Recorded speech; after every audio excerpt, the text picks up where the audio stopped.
A couple of days ago, I did a video about Tulsi Gabbard's so-called bombshell about Barack Obama, and I noted that while this was serving as an attempted distraction to the Epstein stuff that still continues to unfold, it wasn't purely about that, because it was clearly the result of a longer-running effort to trawl through all the old files looking for stuff that could be pinned onto President Trump's current enemies. However, most of the mainstream media continues to treat the Obama story as stupid, which, to be fair, it is, and completely unfounded. Again, check, and unimportant, because it's just an attempted distraction, and on that score I believe they are massively wrong. I monitor all the news sources I can, and while the news world that Democrats live in and the news world that MAGA lives in have always been diverging at best, sharply at odds during moments of extreme polarity, I'm not sure I've ever seen quite what's happening right now. There's still Epstein stuff on both sides. Trump is still in trouble with that, trying to shake it all off. But put that to one side, the MAGA crew are taking the Obama stuff completely seriously. Fox News is giving voice to a Department of Justice that is making dramatic accusations of high treason against a former president, or in the words of Tulsi Gabbard, who you might still have to pinch yourself to remind you is the Director of National Intelligence. In 2016, intelligence was politicized and weaponized by the most powerful people in the Obama administration to lay the groundwork for what was essentially a years-long coup against President Trump, subverting the will of the American people and undermining our democratic republic. The sort of stuff that, had it happened in a way that wasn't totally deranged, would be front pages all over the world. But it's not, obviously, and the fact that it's not is also seen as evidence that the mainstream media are now so extreme they are burying the most important story ever to face the Republic. I've talked numerous times on this channel about America's current drift into the mindset that we associate with civil war. Every time I have, it's felt slightly surreal, because yes, the things I described were real, and yes, numerous academics endorsed the historical parallels, but it still felt slightly mad to be saying so. I mean, me and Tim Pool, I didn't think we were on the same mission. But right now, the two sides are rapidly speeding up the slide.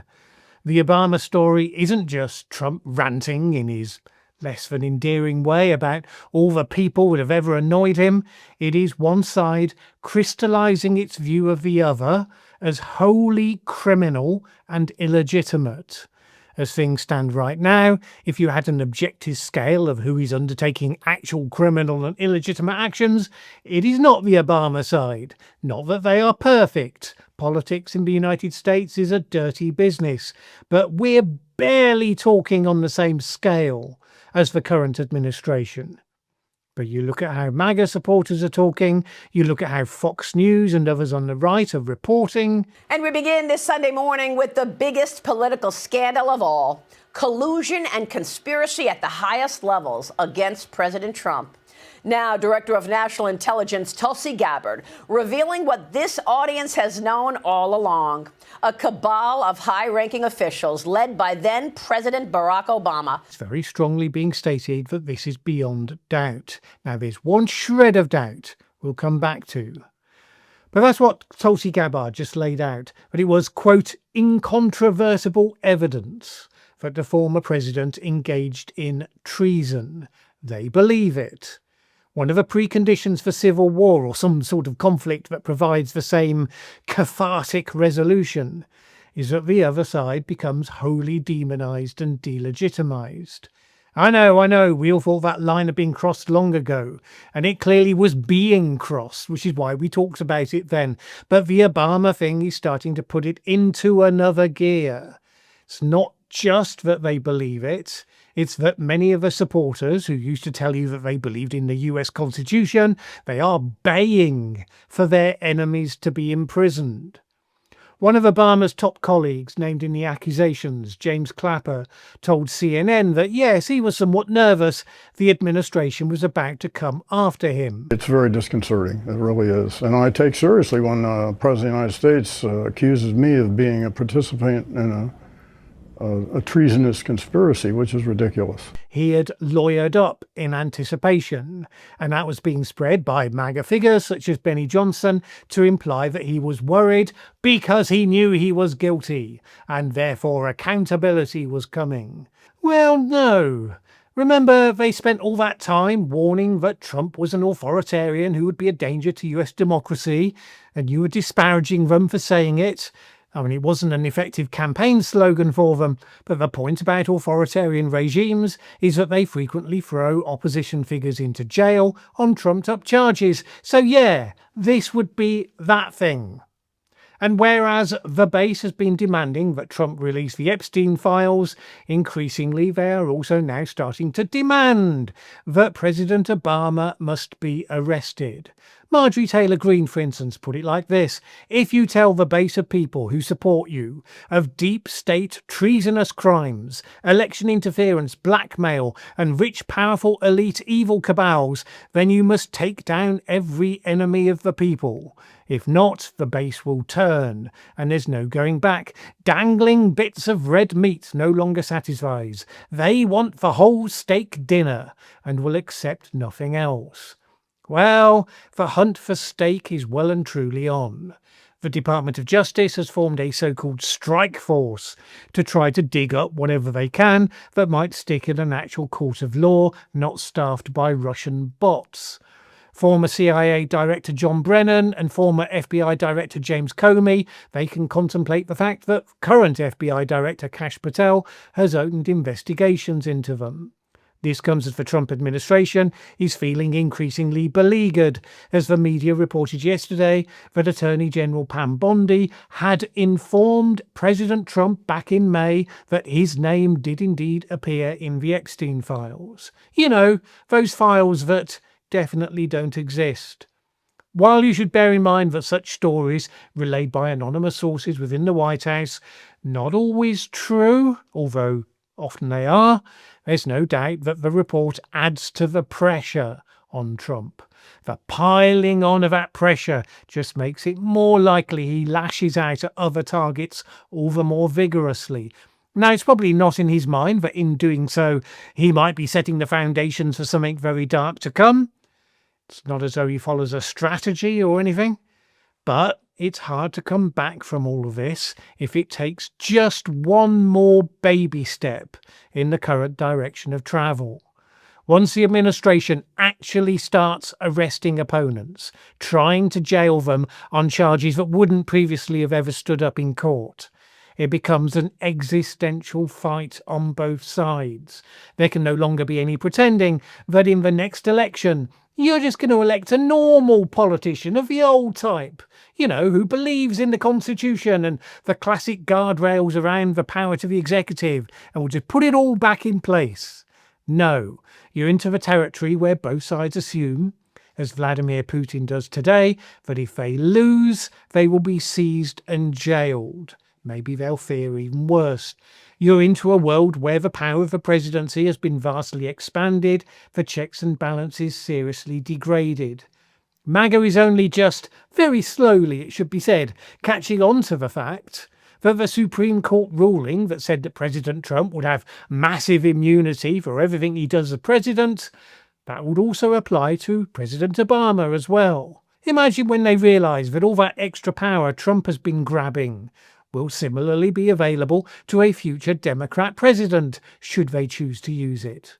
So imagine how much bigger the catastrophizing each side will be doing, but particularly the MAGA side, who have been enjoying life so much while they're in charge. Once you have two groups wholly and completely alienated from each other, unable to even think of each other as fellow human beings, let alone fellow countrymen, and you have turned them into illegitimate actors, criminal and corrupt, then you have the conditions for serious trouble. And also election fraud, of course, because suddenly the ends justify the means and all of that. onto the downward spiral. Now, there is one saving grace, one indicator that there might be some friction in the course of the journey America seems to be on, that maybe the slide isn't inevitable, which is that there are still a number of people on the right, people who may have been relatively friendly to the Trump phenomenon or to some of his campaigns, for instance against the Russian collusion narrative from 2016. Some of those people are looking at the detail of what the DOJ are putting out, and they're saying, that's not true. So Eli Lake, for instance, writing for Barry Weiss's The Free Press, Lake had reported in detail on the original story following the first Trump term. And he wrote this: as someone who was an early critic of the Russiagate narrative, I can report that Gabbard did not get the goods.